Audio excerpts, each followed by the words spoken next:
प्रिय छात्र दर्शकों, इससे पूर्व आपने हिंदी व्याकरण के अंतर्गत वर्ण विचार के बारे में पढ़ा और शब्द विचार के अंतर्गत शब्दों के प्रकार के बारे में पढ़ा।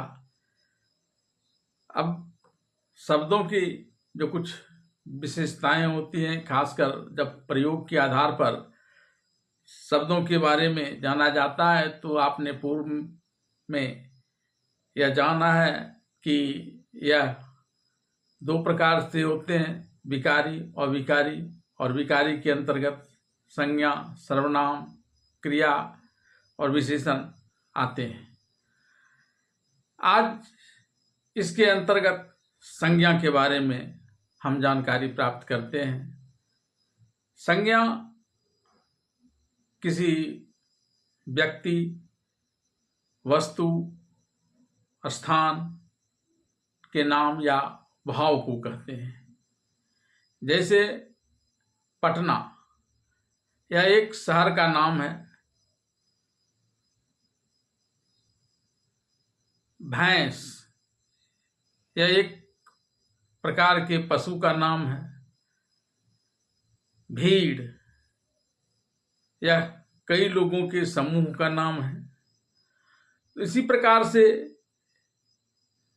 लघुता, यह एक प्रकार का भाव होता है। तो संज्ञा किसी व्यक्ति, वस्तु या स्थान के नाम और भाव को कहा जाता है। संज्ञा के मुख्य प्रकार 3 माने जाते हैं: व्यक्तिवाचक संज्ञा, जातिवाचक संज्ञा और भाववाचक संज्ञा। पूर्व में जब मैं नीचे की कक्षाओं में पढ़ाई किया करता था, तब संज्ञा के 5 भेद बताए जाते थे: व्यक्तिवाचक संज्ञा, जातिवाचक संज्ञा, द्रव्यवाचक संज्ञा, समूहवाचक संज्ञा और भाववाचक संज्ञा। इन दिनों द्रव्यवाचक संज्ञा और समूहवाचक संज्ञा को जातिवाचक संज्ञा के अंतर्गत रखकर ही अध्ययन किया जाता है। बात व्यक्तिवाचक संज्ञा की किया जाए तो व्यक्तिवाचक संज्ञा वह संज्ञा है जिससे किसी खास व्यक्ति, वस्तु या स्थान के नाम का बोध हो। जैसे राम, मोहन, गया, कोलकाता आदि। इसी प्रकार से जातिवाचक संज्ञा वह संज्ञा है जिससे किसी खास जाति विशेष का नाम का बोध होता है। जैसे पुरुष, स्त्री आदि।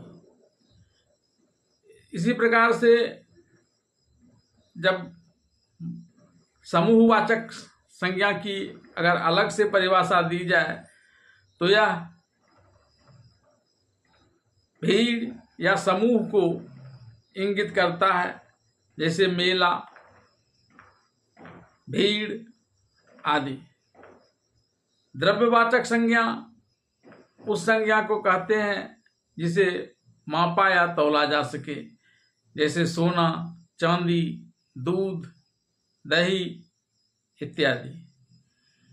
भाववाचक संज्ञा वह संज्ञा है जिससे गुण या भाव प्रकट होता। जैसे लघुता, निजता, आपा आदि। संज्ञा के वाक्यों में कई तरह से प्रयोग किया जाता है। संज्ञा किसी वाक्य का कर्ता हो सकता है, संज्ञा किसी वाक्य का कर्म हो सकता है, संज्ञा करण, संप्रदान, अपादान, अधिकरण और पूरक ये भी हो सकते हैं। कर्ता के रूप में वह जो कार्य करता है, जैसे राम जाता है, यहाँ राम कर्ता कारक है क्योंकि उसके द्वारा काम किया जाता है। कर्म के रूप में जिस पर कर्ता के काम करने का फल पड़ता है उसे कर्म कारक कहते हैं। जैसे राम आम खाता है, यहाँ राम के खाने क्रिया का फल आम पर पड़ता है, इसलिए आम कर्म कारक कहलाता है। और इस प्रकार से संज्ञा का कर्म के रूप में भी प्रयोग होता है। वह छुरी से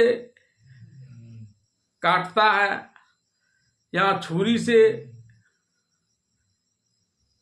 कर्म कारक के अंतर्गत आता है। कारक के 8 प्रकार हैं और सभी के अपने अपने प्रतीक चिन्ह हैं। जैसे कर्ता का ने कर्म को करण से, संप्रदान को के लिए, आपादान से, संबंध का के की, अधिकरण में पर और संबोधन का हे, हो, अरे आदि।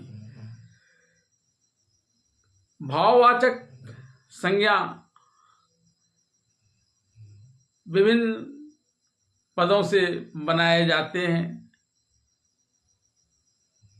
विशेषण से भाववाचक संज्ञा बनाने के लिए अगर कहा जाए तो उसके लिए कुछ प्रत्यय होते हैं जो उस शब्द के साथ जुड़ते हैं। जैसे लघु के साथ लघुता, बड़ा के साथ बड़ाई आदि। तो आज इतना ही।